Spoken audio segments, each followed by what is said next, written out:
Content నచ్చితే like share subscribe చేయర్రి. ఇంకా బాగా నచ్చితే పే చేసుకుని మాత్రం అస్సలు మర్చిపోవద్దు. మీరు పంపే రూపాయి అయినా కూడా నాకు అది చాలా చాలా చాలా ఇంపార్టెంట్ అండ్ చాలా పెద్దది.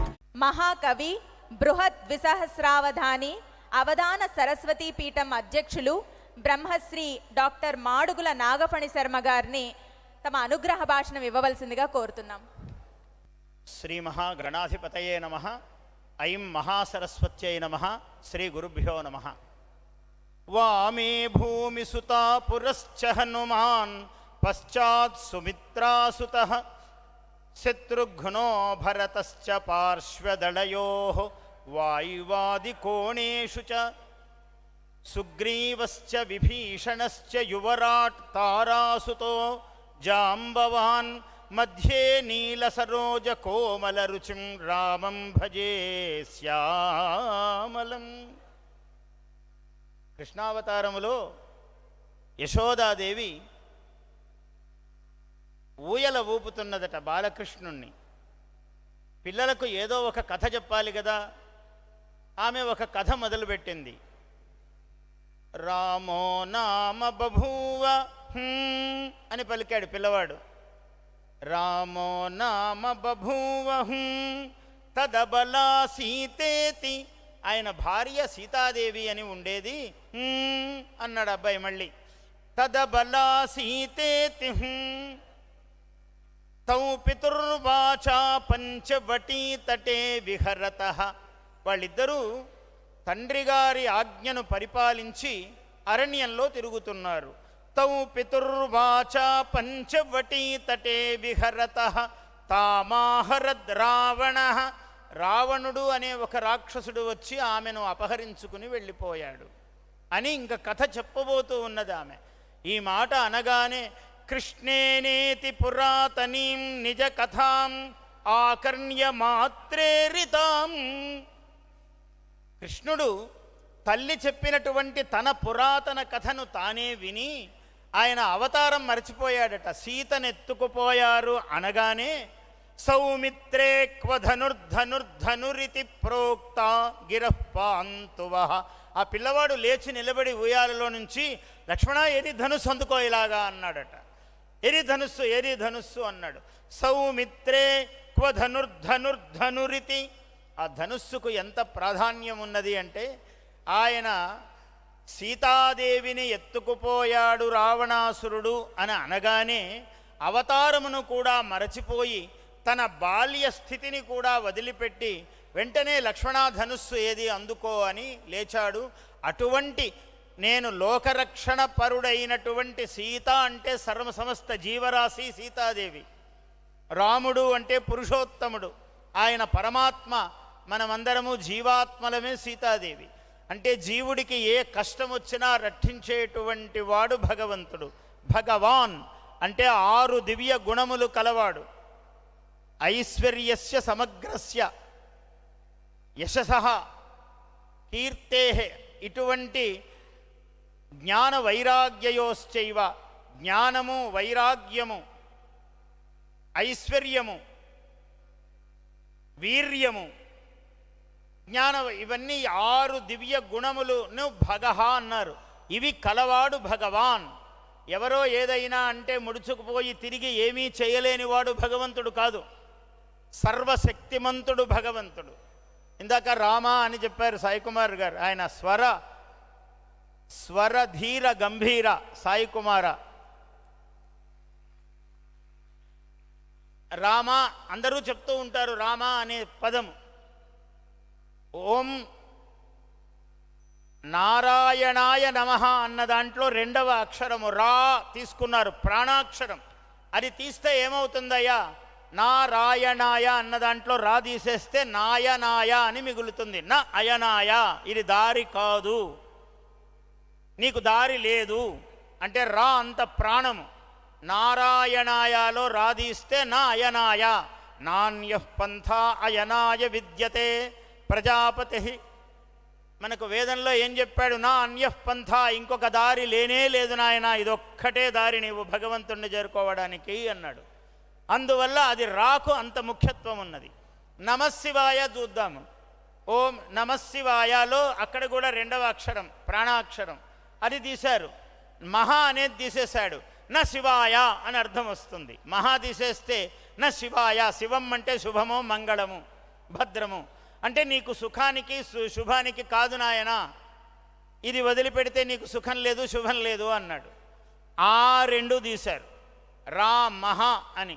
అటువంటి ప్రాణాక్షరములు రామః అన్న శబ్దము శ్లోకంబుల్ శతకోటి కాండములుగా సూత్రించి రామాయణంబు ఏకైక అక్షరము ఎల్ల పాపముల మాయింపంగ నిర్మించి సుశ్లోకుండైన పురాణ సంయమి వరుంచూతున్ మనోవీధి వాల్మీకిన్ బ్రహ్మపదావతీర్ణ కవితా లీలావతీ వల్లభున్. శ్రీనాథుడు వాల్మీకి మహర్షిని తలంచాడు. బ్రహ్మ కవితా లీలావతి వల్లభుడు అన్నాడు వాల్మీకిని. ఎందుకంటే బ్రహ్మ ఆదేశముతో కవిత్వం చెప్పాడు ఆయన. రాముడు ఎలా మాట్లాడాడు, సీత ఎలా నవ్వింది, రావణుడు ఎలా వికటాట్టహాసం చేశాడు, సర్వము నీకు దృశ్యమానమవుతుంది నాయనా అని వరమిచ్చాడు బ్రహ్మదేవుడు వాల్మీకి. అలా చూస్తూ రాశాడు ఆయన రామాయణమును. ఆయన యుగములోనే ఆయన ఉన్ననాడే జరిగిన రామాయణము. కానీ అన్ని దృశ్యాలు ఆయన చూడలేదు కదా. కానీ బ్రహ్మవరము చేత నీకు సమస్తము దృగ్గోచరమవుతుంది. నీ చెప్పిన ఏ అక్షరము పొల్లుబోదు, అంటే అబద్ధము గాని అసత్యము గాని అసంభవము గాని నీ నోట పలుకదు అని వరమిచ్చాడు బ్రహ్మదేవుడు. అప్పుడు ఈ రామాయణమును రచించాడు వాల్మీకి మహర్షి. అంత వల్మీకము అంటే పుట్ట. వల్మీకాత్ భవః వాల్మీకి, ప్రాచేతసాత్ ప్రాచేతసుడు, ప్రచేతాహ అంటే వరుణదేవుడు. ఆ వరుణుడు ఆయన తపస్సు చేస్తూ చేస్తూ పుట్ట పెరిగిపోయింది. వరుణుడు వర్షం కురిపించాడు. ఆ పుట్టంతా కరిగిపోయి ఈయన బయటికి వచ్చాడు. దానివల్ల ఆయన ప్రాచేతసుడు అయ్యాడు. అంటే వరుణదేవుడి వల్ల పుట్టినవాడు, కొత్త జన్మ ఎత్తినవాడు. అందువల్ల వేద ప్రాచేతసాత్ ఆసీత్ సాక్షాత్ రామాయణాత్మన, సాక్షాత్తు వేదమే అని ఎందుకన్నాడు? 24 అక్షరముల గాయత్రి మహామంత్రము త్రిపాత్ అన్నాడు. 3 పాదముల గాయత్రి, త్రిపదా గాయత్రి, ఛందః షట్కుక్షి, పంచశీర్షోపనయనే వినియోగ. పంచశీర్షములంటే మానవునికి 5 శిరస్సులు. పంచశీర్షములతో గాయత్రీదేవి ఉన్నది. పంచభూతములు ముక్త విద్రుమ హేమ నీల ధవళ ఇవి ముఖ్యము. మొదటి తెలుపు, హేమము బంగారము ఒక ముఖము, నీలము ఒకటి, ధవళము తెల్లనిది అంటే శుక్రుడి తెలుపు, వజ్రము తెలుపు. అదేమో కొంచెము దాన్ని అంత మరీ తెలుపు కాదు, ముత్యము లాంటి తెలుపు. ఆ తెలుపు వేరు, వజ్రము యొక్క తెలుపు వేరు. ఈ రెండిటికి కూడా భేదం చెప్పాడు. హేమ నీల ధవళ ఛాయై, ఈ 5 ముఖములతో గాయత్రీ దేవత ఉన్నది. ఆ గాయత్రీ దేవతకు సమగ్రమైన వ్యాఖ్యానము రామాయణము. అందుకని 24,000 శ్లోకములతో రామాయణమును ప్రతి అక్షరము యః పాదం పదమేవవా అన్నాడు. ఒక పాదము కానీ పదము కానీ అక్షరము కానీ చదివితే ఇది పాప నిర్మూలనము అన్నారు. అది రామాయణ మాహాత్మ్యము. అటువంటి మహానుభావుడు వాల్మీకి. అటువంటి మహానుభావుడు అయ్యా సర్వలక్షణోపేతుడైన మహానుభావుడు ఈ లోకంలో ఎవరైనా ఉన్నారా అని మొదటి ప్రశ్న వేశాడు. కోన్వస్మిన్ సాంప్రతం లోకే గుణవాన్ కశ్చ వీర్యవాన్ ధర్మజ్ఞశ్చ కృతజ్ఞశ్చ సత్యవాక్యో దృఢవ్రతః చారిత్రేణ చ కో యుక్తః. ఇలా అన్ని గుణాలు అడిగాడు. ఇటువంటి మహానుభావుడు ఉన్నాడా లోకములో అంటే అస్తి కశ్చన రామః అయోధ్యాయాం అని అప్పుడు నారదుల వారు సమాధానం చెప్పాడు. ఉన్నాడయ్యా ఒక మహానుభావుడు అని. ఆయన నా కథానాయకుడు అని మొదలుపెట్టాడు. ఈ 16 ఇన్ని గుణములలో 16 గుణ ప్రపూర్ణుడు శ్రీరామచంద్రుడు. ఒక్క గుణము ఉన్న మానవుడు తరిస్తాడు అందులో అన్నాడు. జీవుడు కదా, అనేక దోషముల చేత జన్మించిన వాడు జీవుడు. కానీ వీడికి ఒక్క గుణం పట్టుకుంటే కూడా వీడు మహాత్ముడు అవుతాడన్నాడు. ఇంకా 16 గుణాలో 10 గుణాలో పట్టుకున్న వాడి సంగతి మనం చెప్పలేము. వాడు రాముడే అవుతాడు సాక్షాత్తు. అది రామాయణము యొక్క, రాముని యొక్క యావత్ స్థాస్యంతి గిరయః సరితశ్చ మహీతలే, ఎంతవరకు ఈ నదులు పర్వతములు సముద్రములు ఈ ప్రపంచములో ఉంటాయో అంతవరకు రామాయణ కథ ప్రవహిస్తూనే ఉంటుంది అన్నాడు. దీనికి క్షతి లేదు. ఎందరు ఎవరు ఏమి చెయ్యనీయండి, ఇప్పటికి చాలా యుగాల నుంచి చేస్తున్నారు. అయితే దాంతో మనం ఇబ్బందులు పడటం లేదా? పడుతూ ఉన్నాం. ఎంతో కొంత ఇబ్బంది ఏర్పడినది. కానీ దీని మూలమును ఎవరూ తీసివేయలేరు. అది ఎవరి వలన సాధ్యమయ్యే పని కాదు. సాక్షాత్తు పరమేశ్వరుడే ఎప్పటికప్పుడు దాన్ని రక్షిస్తూనే ఉంటాడు. ఆయన పని అది. అయితే పరమేశ్వరుడు రక్షిస్తాడని మనము నిద్రపోరాదు. ఇవాళ యువకులందరూ మాట్లాడిన వాళ్ళందరూ కరుణాకర్ గారు కానీ, లలిత్ కుమార్ కానీ, అమోఘ్ దేశపతి, వీళ్ళందరూ కూడా యువకులు. 4 విధాల సైన్యాలు ఉంటాయి. రథ, గజ, తురగ, పదాతులు అన్నారు. రథము సైన్యం ఉంటుంది, తురగ సైన్యము గుర్రముల సైన్యం ఉంటుంది, ఏనుగుల సైన్యం ఉంటుంది, అట్లాగే పదాతి దళం ఉంటుంది. అందరూ ఉండవలసిందే, ఎవరి పని వారు చెయ్యవలసినదే. ఎందుకంటే మీకు ఒక చిన్న ఉదాహరణ చెప్తాను. ఎవరో మహాత్ములు రక్షిస్తారు కదా అండి అని అనుకోరాదు. ఓ గురువుగారు వేదాంత ఉపన్యాసం చెప్పాడు. చెబితే నాయనా శునుచైవ శ్వపాకేచ పండితా సమదర్శిన అన్నాడు. అంటే కుక్క యందు, ఏనుగునందు, ఇంకా అనేక విధముల యందు ఉన్న జీవరాశి యందంతా భగవంతుడున్నాడు అన్నాడు. సరే, వాడు పురాణం విని వెళుతున్నాడు. ఎదుటగా ఏనుగు వస్తోంది. కానీ వాడు అనుకున్నాడు, ఏనుగునందు భగవంతుడున్నాడు కదా, నన్నేం చేస్తుంది ఏనుగు అని నడుస్తున్నాడు. ఆ పైవాడు అరుస్తున్నాడు, ఒరే నాయన ఈరోజు ఎందుకో కోపంగా ఉంది, పొద్దున్నుంచి ఏనుగు, కొంచెం దూరం జరుగు అని అరుస్తున్నాడు. ఇప్పుడే కదా గురువుగారు ఇంత పురాణం చెప్పారు, ఏనుగునందు కుక్క యందు భగవంతుడున్నాడు అంటే మరి భగవంతుడు ఉంటే నన్నెట్లా ఏం చేస్తాడని నడుస్తూనే ఉన్నాడు. అది తొండంతో ఇలా తిప్పి అలా ఒక్కసారి విసిరేసింది అసలే కోపంగా ఉన్న ఏనుగు. వాడు 2 మైళ్ళ అవతల పడ్డాడు, హాస్పిటల్లో పడ్డాడు. ఒక 2 నెలల తర్వాత మళ్ళీ ఇంటికి వచ్చి గురువుగారిని మళ్ళీ సభకు వెళ్ళి అడిగాడు, ఏంటి గురువుగారు ఇలా చెప్పారే అని. నాయనా, ఏనుగునందు కుక్క యందు భగవంతుడున్నాడు అంటే ఏనుగు పైనున్న వాని యందు కూడా ఉన్నాడని నేను చెప్పాలా? తక్కినది నీవు అన్వయం చేసుకుంటావు అనుకున్నాను, ఇంతవరకే అన్వయం చేసుకున్నావు, నీ అన్వయ దోషమే కానీ నా దోషం కాదు అన్నాడు. అంటే ఆనంత్య దోషము, ప్రతిదాన్ని చెప్తూ పోలేడు కదా. ఎప్పుడు కూడా సమన్వయములోనే దాని శక్తి ఉంటుంది. అందువల్ల భగవంతుడు రక్షిస్తాడు కదా అని మనము అచేతనముగా ఉండరాదు. ఇవాళ మనము చెయ్యగలిగిన, ఎందుకంటే మనలో కూడా భగవంతుడు ఉన్నాడు, ఆ విషయం మర్చిపోవద్దు. మనము ప్రతిదానికి శివాజీ మహారాజు రావాల్సిన పని లేదు, ప్రతిదానికి మోదీ గారు రావాల్సిన పని లేదు. మోదీ గారు చేసే పనులు మోదీ గారు చేస్తారు, మనం చేసే పనులు మనం చేయాలి. ఆయన చేస్తున్నాడని మనం సోమరిగా ఉండడానికి వీల్లేదు. అలా మన ధర్మమును మనం పాటించాలి. రామాయణంలో అదే బోధించాడు. ఎవరి పని వాళ్ళు చెయ్యాలనే చెప్పాడు. కర్తవ్య విహీనత పనికిరాదన్నాడు.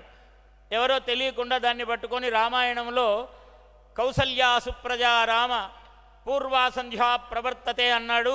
అంటే రాముని కన్నా గొప్ప దేవుడు ఉన్నట్టే కదా అని. ఒరే మూర్ఖుడా, ఇది కాదు అర్థం అక్కడ. కౌసల్యా సుప్రజా రామ పూర్వా సంధ్యా ప్రవర్తతే అంటే భగవంతుని యొక్క అవతారమైన సంధ్యావందనాది క్రతువులు యథాకాలము నిర్వహించవలసినదే. ఆయనకు కూడా విధి ఉన్నది. ఎందుకంటే తాను పాటిస్తేనే కదా రాజుగారు కుర్చీలో కూర్చున్నారు, ఏ పని చెయ్యరు, అన్ని ఆదేశాలు ఇస్తుంటాడంటే ఎవడు చెయ్యడు. రాజు చెయ్యాలి పని. ఒక చిన్న కాగితం ముక్క పడింది అనుకోండి, ఒక గొప్ప పరిపాలన దక్షుడు ఎలా ఉంటాడంటే ఎవరికి చెప్పడు.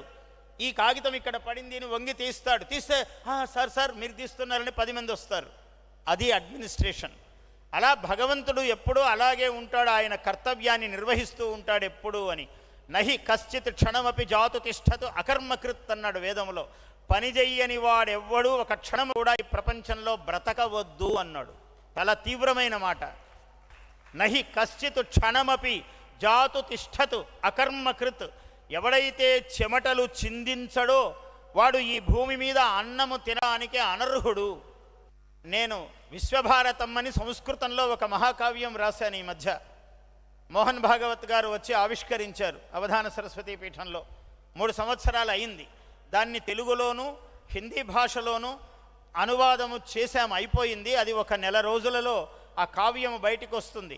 ఇలాంటి ఈ లలిత్ కుమారు, తర్వాత అమోఘ్ దేశపతి, కరుణాకర్, ఇట్లాంటి యువకులందరికీ మీ అందరికీ చాలా ఉపయోగపడుతుంది. ఈ దేశం ఎందుకు గొప్పది రాశాను నేను. అందులో 2700 శ్లోకాలతో మహాకావ్యము. అది సంస్కృతంలో ఉంటే మీ అందరికి ఎలా అందాలి అని తెలుగులో నేనే రాశాను భావం. అసలు సంతతి ఎక్కడ మొదలయ్యింది, మనువులు ఎవరు, ప్రతిదానికి మనువాదం అంటుంటాడు. నీకు మనువెవడో తెలుసారా? మనోహో వయం మానవాహ అన్నాడు. మనువు నుంచి పుట్టిన వాళ్ళం మానవులం. అటువంటి మన తాతను తిడుతూ ఉంటే తాతగారి ఆస్తి ఎట్లా వస్తుంది? రానే రాదు. మనువును తిట్టినంత కాలము నీకు సామ్రాజ్యాధికారము రాదు. ఎందుకంటే నీ తాత మనువు, నాకే తాత కాదు, ప్రతి మనిషికి మనువు తాత. మన తాతగారిని మనం తిట్టుకుంటూ ఉంటే ఆయన నీకు ఆస్తి ఎట్లా ఇస్తాడు? రానియ్యడు. అందువల్ల మనువును నీ తిట్టవలసిన అవసరమేం లేదు. నీకు మనువు ఎవరో తెలిస్తే తిట్టవు, ఎంత గొప్పవాడో తెలిస్తే నువ్వు తిట్టే అవసరం లేదు. ఎవడో అర్థం కాని వాడికి తెలుసుకోవాలి. ఏదైనా అర్థం కాకపోతే తప్పు కాదు, తెలుసుకోకపోతే తప్పు. అందువల్ల రామాయణము అది మనస్థానీయమైనటువంటి మహాకావ్యము, సాక్షాత్ గాయత్రీ స్వరూపము. అటువంటి రామాయణమును మనము ఇవాళ ప్రతిదీ ఈ పరిశోధనా కేంద్రము ఇవాళ ఉపసంహారము ఒక విధముగా విజయోత్సవ సభ. మొదటి రోజు వెంకయ్య నాయుడు గారు ప్రారంభం చేశారు. ఇది విజయోత్సవ సభ. విజయోత్సవ సభలో నేను మాట్లాడే అవకాశం అమ్మవారు నాకే కల్పించింది. నా ముందు మాట్లాడిన మహాత్ములు అందరూ మాట్లాడి ఇవాళ ఈ విజయోత్సవ శుభ సందేశము ఇవ్వడానికి నాకు అవకాశం ఇచ్చింది అమ్మవారు. ఏమిస్తున్నాము? రామాయణము ఏమి సందేశం ఇచ్చిందో ఒక అద్భుతమైన చిత్రము. వామే భూమిసుత, ఎడమవైపున అమ్మవారు కూర్చున్నది, రామునికి ఎడమవైపు అమ్మవారు కూర్చున్నది. పురశ్చ హనుమాన్, హనుమంతుడు ముందున్నాడు. పశ్చాత్ సుమిత్రాసుత, లక్ష్మణుడు వెనక నిలబడ్డాడు. తర్వాత శత్రుఘ్నో భరతశ్చ పార్శ్వదళయోహో, అటు ఇటు శత్రుఘ్నుడు భరతుడు నిలబడ్డారు. వాయువాది కోణేషుచ, తూర్పు వైపు కూర్చున్నాడు. ఇది వాయవ్యం అవుతుందంటే ఇక్కడి నుంచి ప్రారంభం చేశాడు. వాయువాది కోణేషుచ సుగ్రీవశ్చ విభీషణశ్చ యువరాట్ తారాసుతో, సీతాదేవిని వెతకడానికి వెళ్ళాలంటే నాయన వయస్సు అయింది, సీతాదేవిని వెతకడానికి వెళ్ళాలంటే నాయన వయస్సు అయింది, నేను కష్టపడి వెళితే వెళ్ళగలనేమో కానీ తిరిగి రాలేను, మళ్ళీ వస్తే కదా సందేశం చెప్పటము అన్నాడు. సీతా దృష్టా సీతా మయా అన్నాడు. ఎంత జాగ్రత్త అయిన వాక్యం అంటే హనుమంతుడు ఎందుకు గొప్పవాడు? వాక్యం వాక్యవిదాం వరహ అంటాడు వాల్మీకి. ఎక్కడ చూసినా వాక్కు ఎలా మాట్లాడాలో తెలిసినవాడు. ఎందుకు? హనువులు అంటే దవడలు, హనుమాన్ అంటే దవడలు బాగా ఉన్నవాడంటే ఇవి ఉబ్బు ఉన్నవాడనే కాదు అర్థము. ఇవి ఉన్నందుకు ప్రయోజనము గొప్ప వాక్యం మాట్లాడటం, మంచి సందేశము మాట చెప్పటం. ఆయన నవవ్యాకరణవేత్త, వాక్ స్వరూపుడు ఆయన. సరస్వతికి ఆయనకు అభేదము. ఎందుకంటే నాభి నుంచి గాలి వాయువు బయలుదేరుతుంది, బయలుదేరి ఇలా వెళ్ళి ఇక్కడ ఆహతమై మళ్ళీ ఇలా బయటికి వస్తుంది. ఈ ఒక్క గీత గీయండి మీకు తెలుస్తుంది. కాగితం మీద, కాగితం ఉందా ఒకటి, ఇలా ఉంది జెండాలాగా, ధ్వజములాగా. ఇది హనుమత్ స్వరూపం. ఇట్లా గీస్తే హనుమంతుడు అవుతాడు. ఏమీ లేదు ఇక్కడ. అంటే ఇక్కడి నుంచి వాయువు బయలుదేరి ఇలా వెళ్ళి ఇక్కడి నుంచి బయటకు వచ్చింది. అందుకనే అది వాక్ స్వరూపుడు ఆయన హనుమంతుడు అంటే. అందుకనే వాయునందనుడు అన్నారు. ఇవన్నీ చాలా ప్రతీకాయమానమైనటువంటివి. మన కావ్యములు, మన వాంగ్మయం అంతా కూడా ప్రతీకగా చెప్తాడు, ఏది స్పష్టంగా చెప్పడు. అంటే నీకు జ్ఞానం ఉండే అర్థం చేసుకోరా అని చెప్తాడు. ఒక అందమైన కథలాగా చెప్తాడు. అందులో రహస్యము కొన్ని కోట్ల విషయాలు ఉంటాయి. రామాయణము గురించి తరతరాలుగా మహాత్ములు వ్యాఖ్యానాలు రాస్తూనే ఉన్నారు. ఒక ఆయన గోవిందరాజీయం రాశాడు, ఇంకో ఆయన ఇంకొక పేరు పెట్టాడు. ఇలా రాస్తూనే ఉన్నారు. ఎన్ని రాసినా ఇంకా కొత్త అర్థాలు తోస్తూనే ఉన్నాయి రామాయణంలో. అలా ప్రారంభము చేసినప్పుడే సీతాయాశ్చరితం అన్నాడు వాల్మీకి మహర్షి. సీతాదేవి యొక్క చరిత్రము ఇది అన్నాడు. రామాయణమని ఊరుకోలేదు. సీతాయాహ చరితం మహత్ అన్నాడు. రాముడికే ఆ మాట చెప్పలేదు. ఇంకా సీతాదేవికి మహత్ చరిత్రం, సీత యొక్క గొప్ప చరిత్రమే రామాయణము అన్నాడు. అంత విశేషంగా చెప్పాడు. అందుకని హనుమంతుడు ఏం చెప్పాడు? అందరూ కూర్చున్నారు. ఉదయం చెప్పాను ఈ శ్లోకము. దాని అర్థం ఇప్పుడు ఇదంతా ఇందులో వామే భూమిసుత పురశ్చ హనుమాన్ పశ్చాత్ సుమిత్రాసుత శత్రుఘ్నో భరతశ్చ పార్శ్వదళయో వాయువాది కోణేషు చ సుగ్రీవశ్చ విభీషణశ్చ యువరాట్ తారాసుత జాంబవాన్ మధ్యే నీల సరోజ కోమల రుచిం రామం భజే శ్యామలం. మధ్యలో కూర్చున్నాడు ఆయన. దీని మీద పెద్ద పరిశోధన చేయాలి. ఈ శ్లోకం అంత తేలికైన శ్లోకం కాదు. మొత్తము మీకు వాస్తు శాస్త్రం అంతా ఇందులో కనపడుతుంది. ఒక వీరాధి వీరుడు లోకోత్తర పురుషుడు అయితే వాడు ఎట్లా కూర్చోవాలి, ఒక మహనీయుడు వాడు నిజంగా మహనీయుడు కావడానికి ఎలా కూర్చోవాలి, ఇందులో రహస్యం ఉంది. ఈ ఉట్టి శ్లోకం కాదు ఇది, ఆయన ముద్రను చెప్పాడు ఇక్కడ. అట్లనే వైదేహీ సహితం సురద్రుమతులే హైమే మహామండపే, ఒక బంగారు సింహాసనం మీద సురద్రుమతలే, అక్కడ కల్పవృక్ష ఛాయలో కూర్చున్నాడట ఆయన. వైదేహీ సహితం సురద్రుమతలే హైమే మహామండపే మధ్యే పుష్పకమాసనే, పుష్పకాసనములో కూర్చున్నాడు ఆయన. మధ్యే పుష్పకమాసనే మణిమయే వీరాసనే సుస్థితం. వీరాసనం అంటే ఒక కాలు కొంచెం ఇలా పైకి తీసి ఎడమ కాలు కిందికి చాపి కూర్చోవడం వీరాసనం అన్నాడు. వీరాసనే సుస్థితం అగ్రే వాచయతి ప్రభంజనసుతే, ప్రభంజనసుతుని చేత మాట్లాడింపజేస్తూ ఉన్నాడు అన్నాడు. వాచయతి అంటే ఇంత వాక్ తత్వవేత్త అయినటువంటి హనుమంతుడు చెబుతూ ఉన్నాడు అన్నాడు. చెబుతున్నాడా, ఆయన చేత చెప్పిస్తున్నాడు అన్నాడు. ప్రభంజనసుతే తత్వం మునిభ్య పరం తత్వం, ఆ పరతత్వాన్ని బోధిస్తున్నాడట. ఆయన చెప్పగలడా, ఎవరికి చెప్తున్నాడయ్యా అంటే సనకాది యోగీంద్రులు కూర్చుని వింటున్నారట. నారదునికి కూడా గురువులైన వారు సనకాది యోగి బృందము. అటువంటి సనకాది యోగీంద్రులను కూర్చోబెట్టి చెబుతున్నాడు రామతత్వమును. తత్వం మునిభ్య పరం వ్యాఖ్యాంతం, అలా వ్యాఖ్యానింపబడుతూ ఉన్నాడు రామచంద్రుడు. భరతాదిభి పరివృతం రామం భజే శ్యామలం. అటువంటి శ్యామల కోమల గాత్రుడైనటువంటి శ్రీరామచంద్రుణ్ణి నేను సేవిస్తున్నాను. ఇలా ప్రతి అక్షరాన్ని పట్టుకుంటే ఒక మహిమ ఉంటుంది.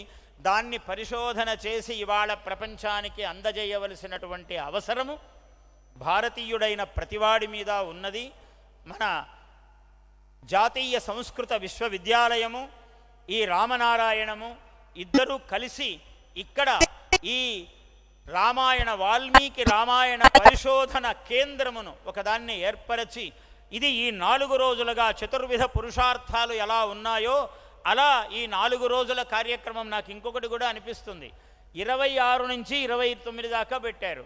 26 అంటే అటు తిప్పితే 9 అవుతుంది, అది కూడా 29లో ఎలాగూ 9 ఉన్నది. మాసము చూస్తామా 9 అయింది, ఎటు చూసినా పూర్ణ సంఖ్యయే ఉన్నది. నాగేశ్వరరావు గారు అనుకోకుండానే ఒక అద్భుతమైనట్టు, నాగేశ్వరరావు ఎవరు అనుకోవడానికి, రాముడి సంకల్పము ప్రతిదీ కూడా. ఇక్కడ ఎవరు కర్తలు కాదు, ఎవరికి కర్తృత్వమేమీ లేదు. అందరము ఆ జగన్నాటక సూత్రధారి యొక్క చాలనములో నడుస్తూ ఉన్నాం. యంత్రారూఢాని మాయయా అన్నాడు భగవద్గీతలో. యంత్రారూఢాని మాయ చేత నేను యంత్రమునందు తిప్పుతూ ఉన్నాను సర్వ ప్రాణిజాలమును అన్నాడు. ఇంత వేదాంతమును చెప్పిన భారతీయ తత్వశాస్త్రము సర్వప్రపంచానికి మూలము. మనవాడు ఉత్సాహంగా చెప్పాడు, జటాయు ఇలా అన్నది పురాతన ధర్మము పాటిస్తున్నాను అని. అసలు పురాతన ధర్మము తప్ప భూమండలములో కాదు ఏ మండలములోనూ ఇంకో ధర్మము లేదు, పుట్టలేదు. మానవుడన్న వాడికి ఈ ధర్మమే ఉన్నది. ఎవడికి కావాలన్నా ఇక్కడి నుంచే వెళ్ళాలి, మనవాడొకడు దూరకపోతే అని ఒక శ్లోకం ఉన్నది. కుఠారమాలకం దృష్ట్వా అని ఒక శ్లోకం ఉంది. ఒకడు ఈ గొడ్డళ్ళు ఉంటాయి కదా, చాలా పదునైనవి ఇనుపవి, ఆ గొడ్డళ్ళు ఒక తాడుకు వేసుకొని వాడు మెడలో వేసుకొని నడుస్తున్నాడు. అడవి దాటి వెళుతున్న ఆ ఊళ్ళో అమ్ముకోవాలి వాడు. కుఠారమాలకం దృష్ట్వా ఆ వాళ్ళు గొడ్డళ్ళన్నీ మెడలో వేసుకున్నప్పుడు చూసి ఒక పిల్ల చెట్టు కంపించిపోతూ తల్లి చెట్టుతో అంటోంది, అమ్మా చూడవే వీడు ఎంత భయంకరుడో, వీడు ఆ గొడ్డలితో మనల్ని ఏమైనా చెయ్యగలడు, ప్రాణం తీయగలడు కదా అని అంటే తల్లి చెట్టు అన్నది, యస్మదీయో నాస్తి కింతేనా, మనవాడొకడు అందులో శుష్కమైన వాడయి వాడు ఎండిపోయి నీరసమై ఒకడు దాంట్లో దూరితే తప్ప వీడు మనల్ని ఏమీ చెయ్యలేడు అన్నది. అంటే కర్ర దొరికితే తప్ప పట్టు గొడ్డలితో కొట్టలేడు. చెట్టును కొట్టేది ఒక కర్ర సహాయము కలిగినటువంటి గొడ్డలియే. అందువల్ల చేరేవాళ్ళు, ఇతర మతాలలో చేరేవాళ్ళు నిజంగా అందులో ఉన్నవాడికి అంత ద్వేషం ఉండదు. ఎవడైనా కొత్తగా చేరాడు అనుకోండి, వీడికి వెళ్ళంతా ద్వేషం ఉంటుంది. వాడి ద్వేషం ఇంత అంతా ఉండదు. వాడు ప్రసాదం తిననంటాడు, ఇంకొకటి చెయ్యనంటాడు, వీడేదో పరమ ఆచారపరుడు అన్నట్లుంటాడు. స్నానము లేదు, సంధ్య లేదు, చదువు లేదు, ఇంతెత్తు బూట్లు వేసుకుని వాడు చెప్పేదేమి వాక్యము మనము వినేదేమి దౌర్భాగ్యము తప్ప ఏమున్నది అందులో. ఏ మహావాక్యము, మహావాక్యాలు మనకు చెప్పాడు. అహం బ్రహ్మాస్మి అన్నాడు, నేను బ్రహ్మను అన్నాడు. అథాదో బ్రహ్మ జిజ్ఞాస, వాడికి బ్రహ్మ జిజ్ఞాస కలిగినదయ్యా అన్నాడు. అయమాత్మ బ్రహ్మ, అయ్యా బాగా చెప్పావు, నా అహం బ్రహ్మాస్మి అన్నాడు గురువు. నేను బ్రహ్మను అన్నాడు. బాగుంది గురువుగారు, నా సంగతి ఏమిటన్నాడు. తత్వమసి, నువ్వు కూడా అదే అవుతున్నావురా, నువ్వు కూడా బ్రహ్మవే అన్నాడు. బాగుంది గురువుగారు, వాడి సంగతి ఏమిటన్నాడు. అయమాత్మ బ్రహ్మ, వాడు కూడా బ్రహ్మనేరా అన్నాడు. ఇలాగా ఇవి మహావాక్యాలు. అంటే సర్వ ప్రపంచము బ్రహ్మమయం అన్నాడు. ఎక్కడో ఓ చోటు ఉన్నాడని చెప్పలేదు, అంటే ఇంకో చోట లేడనే లోపం వస్తుంది భగవంతుడికి. కాబట్టి సర్వవ్యాపి అన్నాడు. చెప్పేటప్పుడు ఆయన సుందరులు, మహాఘోరము, అన్ని రూపములు, ఆ ఘోరాత్మిక, అఘోరాత్మిక అని చెప్తాడు అమ్మవారిని గురించి చెప్పేటప్పుడు. అంటే ఘోరమైనది అమ్మవారు అంటే అఘోరము కాదా? అఘోరుడు ఆయన అంటే ఘోరమేమిటి అని ప్రశ్న వస్తుంది. అందువల్ల సర్వవ్యాపి. ఎంత దూరం వెళ్ళారంటే మన వాళ్ళు, మానవులు కాదు, పశుపక్షాదులు కాదు, శిలామృదాదయ అన్నాడు. శిలామృత్తికల యందు కూడా పరమేశ్వర స్వరూపం ఉన్నది అన్నాడు. మట్టి, పరమాణువు, మృత్తిక, ప్రతి రాతిలోనూ పరమేశ్వర స్వరూపం ఉన్నది, భగవత్ చైతన్యం ఉన్నది అన్నాడు. ఇంత పెద్ద బండరాయి కొడితే అందులో నీళ్లు ఒక కప్ప కనపడుతుంది. ఎవని సృష్టి? ఎవరు నీళ్లు పోశారు? కప్ప నీళ్లు లేకుంటే ఎలా బతుకుతుంది? ఇంత పెద్ద బ్రహ్మాండమైన రాయి, ఆ మధ్యలో అది లోపలికి పోవడానికి రంధ్రము లేదు, నీళ్ళెట్లా వెళ్ళాయి? అదే పరమేశ్వర సృష్టి.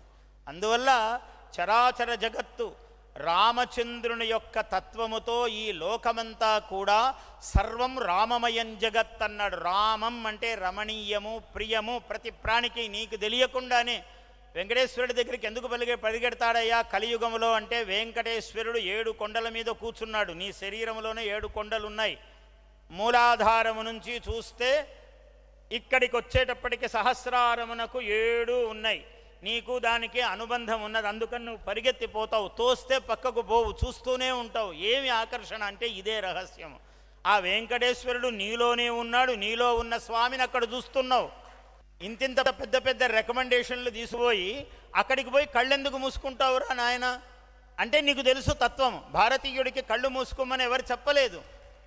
అక్కడ చూస్తున్న తత్వాన్ని తనలో తాను దర్శనం చేస్తున్నాడు. అంత మేధావి భారతీయుడు. వాడి పుట్టుకలోనే గొప్పతనం ఉన్నది, ఈ మట్టిలో గొప్పతనం ఉన్నది, ఈ గాలిలో గొప్పతనం ఉన్నది. అలా చూస్తున్నాడు. కళ్ళు మూసుకోమని ఎవడూ చెప్పలేదు. పుట్టినప్పటి నుంచి వాళ్ళ నాన్న చెప్పలేదు, అమ్మ చెప్పలేదు. కానీ అక్కడికి వెళ్ళి కళ్ళు మూసుకుంటున్నాడు. ఇంత చూసి ఆ వజ్ర కిరీటము, వైభవము, ఆభరణాలు ఇన్నున్నాయి అంటే సమస్త లోకమును మరచి, సమస్త ఐశ్వర్యమును మరచి వాడు పరతత్వములందు లీనమవుతున్నాడు భారతీయుడు. వాడు గొప్పవాడు. మన ధర్మం ఎంత గొప్పది అంటే ఇంత గొప్పది ఎవడు చెప్పాడు? నీకెవడూ లేదు. ఓ చెట్టు కింద కూర్చొని ఉంటాడు. ఏమయ్యా ఎట్లా ఉన్నావు అని పలకరిస్తే, ఏముందండి గురువుగారు, ఏదో 4 కాలాల పాటు ఏదో ఇంత పొట్టబోసుకొని కొంచెం మంచి పనులు చేసి మంచి పేరు తెచ్చుకొని అంటాడు. పరమ వేదాంతం మాట్లాడుతాడు. ఏదో ఆ పూటకు అన్నానికి లేక ఉన్నట్టు కనపడుతున్నాడు, కానీ అతనికున్న వేదాంతం ఇంకెవరికి ఉన్నది? అంటే ఈ గాలిలో, ఈ నేలలో, ఈ రక్తములో అపరిహార్యముగా భాగమై ఉన్నది వేదాంతము, తత్వము. అటువంటి వేదాంత తత్వమును రామాయణము మనిషిగా ఎలా గొప్పవాడు మాధవుడు కావాలి అనేదే రాముడు చూపించాడు. అయ్యా నీవు భగవంతుడివి కదా అంటే ఆయన స్పందించలేదు. రామాయణములో ఆత్మానం నన్ను దాశరథిం విద్ధి, నేను దశరథ కుమారుడైన రామచంద్రుడను అనే అన్నాడు. స్వర్గలోక నాగపాశ విమోచన బంధ అని ఒక సర్గం ఉంటుంది. ఎవరికైనా ఆపదలు వచ్చినప్పుడు, కష్టాలు వచ్చినప్పుడు ఇది చదువుతారు. ఆ బాధలనే సర్పముల నుంచి విముక్తి కావాలి అంటే గరుత్మంతుణ్ణి పిలిచాడు. ఆయన సేవకుడు కదా, ప్రభు అన్నాడు. ప్రభు అని మొక్కాడు. మిత్రమా అన్నాడు ఆయన. రాముడు ప్రభు అంటే ఏమి సేవక అనలేదు, మిత్రమా అన్నాడు.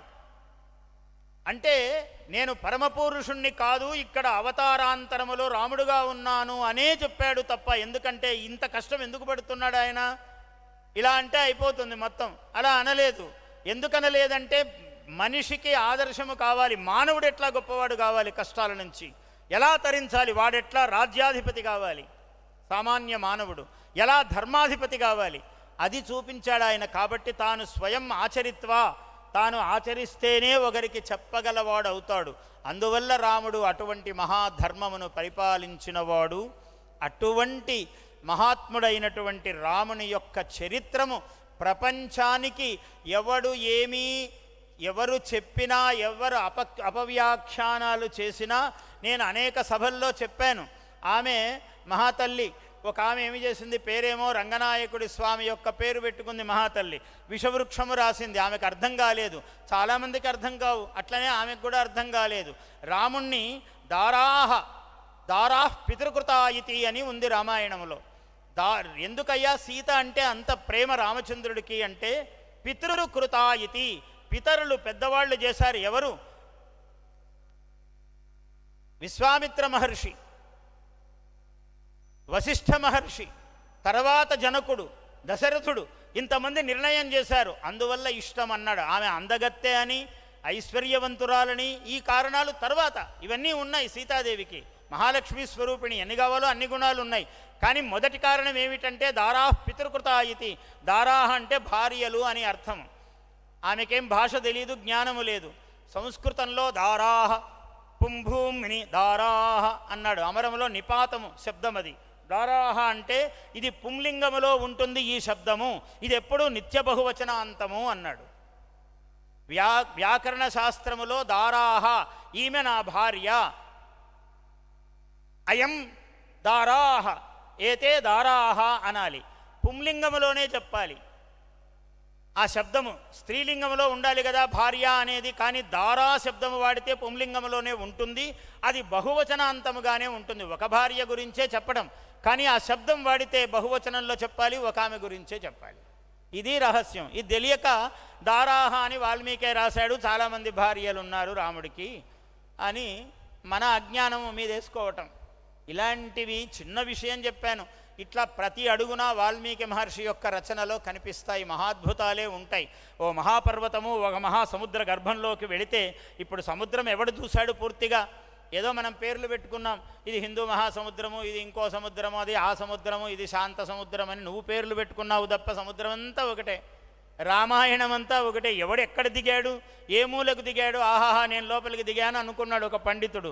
వాడు పాపం ఏదో ఒక చోట చూశాడు, మురిసిపోయి ప్రపంచానికి అంతా చెప్తున్నాడు. ఇలా దిగని చోట్లు ఎన్నున్నాయి.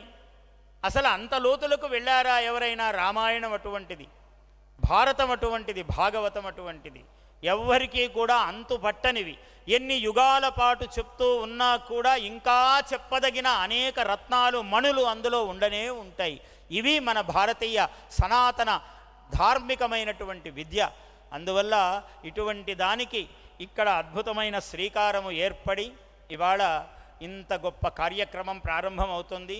రామాయణము గురించి అనేక విధాల పరిశోధనలు, మహాత్ములు, పండితులు, విజ్ఞులు, వేదాంత తత్వవేత్తలు, భౌగోళిక శాస్త్రజ్ఞులు, విజ్ఞాన శాస్త్రవేత్తలు ఈ పరిశోధనలో అందరూ పాల్గొని అనేక ఒక సత్యరత్నములను, విశేష రత్నములను బయటికి తీయవలసి ఉన్నది. ఈ పరిశోధన కేంద్రము బలం విష్ణోః ప్రవర్ధతాం, విష్ణువు యొక్క బలము నిత్యము వర్ధిల్లుగాక, అక్షరః పరమస్వరాట్. ఇటువంటి వాక్యాల వలె విరాజిల్లాలని ఇక్కడ దీనికి శ్రీకారము చుట్టి వాళ్ళ నాన్నగారి దగ్గర నుంచి ఉన్నటువంటి ఈ దీనిని ఇంత వైభవోపేతంగా చేస్తున్నటువంటి నాగేశ్వరరావు గారి కుటుంబము, దీనికి సహకరిస్తున్నటువంటి సంస్కృత విశ్వవిద్యాలయము, నేను అక్కడ చదువుకున్నాను, నాకు చాలా ఇష్టం సంస్కృత విశ్వవిద్యాలయం. కాళిదాసస్య ధర్మస్వరూప నా పిహెచ్డి సబ్జెక్టు, నేను దాని మీద డాక్టరేట్ పుచ్చుకున్నవాణ్ణి. అటువంటి విశ్వవిద్యాలయం అనుసంధానముతో ఈ పరిశోధన సంస్థ 1000 ఏళ్ళు వర్ధిల్లుగాక, 1000 కాంతులను విరజిమ్ముగాక. ఒక మాట చెప్పి ఉపసంహరిస్తాను, సమయం అవుతోంది నాకు కూడా ప్రయాణానికి. నిగమములకు మూలమా, నీలములకు నీలమా, నిగమములకు మూలమా, నీలములకు నీలమా, కనుల ముందు కదలుతున్న త్రేతాయుగ కాలమా, రామా రామనారాయణమా.